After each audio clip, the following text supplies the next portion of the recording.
What's up mga sir? So ngayon nga pala ay meron tayo biglaang gala. So mas maganda tayo pag bigla kasi hindi nagiging drawing. So kasama ko nga pala ngayon ha, ang kaibigan na si Mark. So si Mark nga pala ay taga-Tanay guys. So ngayon naghanap muna kami na makakain na kasi di pa kami nag-uumagahan. So tanghali na. So malamang ito'y tanghalian. Tumigil nga pala kami dito sa Nueva Ecija. Dito nga pala kami guys sa Padpad sa Kawa Roastery. Sa tapat lang to ng Tanay Highlands. Umorder na nga pala si Bossing ng aming kakainin. At ayan maraming salamat Bossing sa iyong balibre. Umakat na nga pala kami ni Bossing sa dining area para hintayin ang aming order. At habang hinahintay ang aming order ay pinil muna namin yung ganda ng lugar. So napakaraming pine trees dito sa Sampaloc guys, para ka nasa Baguio. Nag-relax muna kami ni Bossing at tinenjoy ang magandang view dito sa lugar na ito. Pagkadating ng order ay nilantakan agad namin, kaya ayan sabaw na lang ang natira.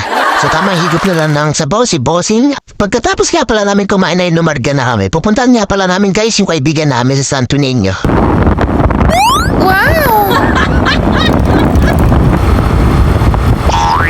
Wow!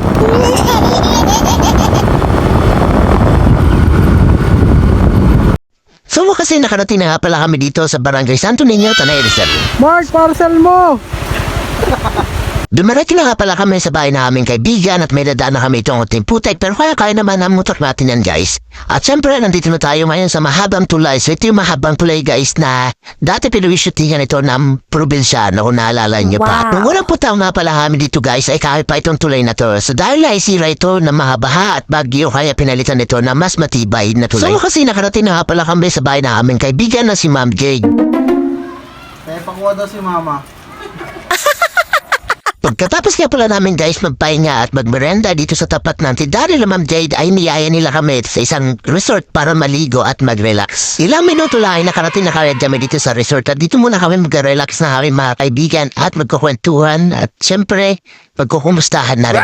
Yan nga pala guys sa Novelas si Ma'am Jade at kapwa sila nakatira sa Tanay Rizal. Sila nga pala guys yung mga naging kaibigan ko no ako ay nag-aaral pa ng college at sabay-sabay kaming kumuha at graduate ng kursong education. Yung iba na namin guys na kaibigan ay hindi nga pala nakasama dahil busy sa kanilang mga trabaho at kanya-kanyang mga buhay. Napakaganda na pala guys ng lugar at napakaliwalas din at talagang perfect para makapag-relax at makapag-banding kayong magkakaibigan o kaya pamilya ninyo.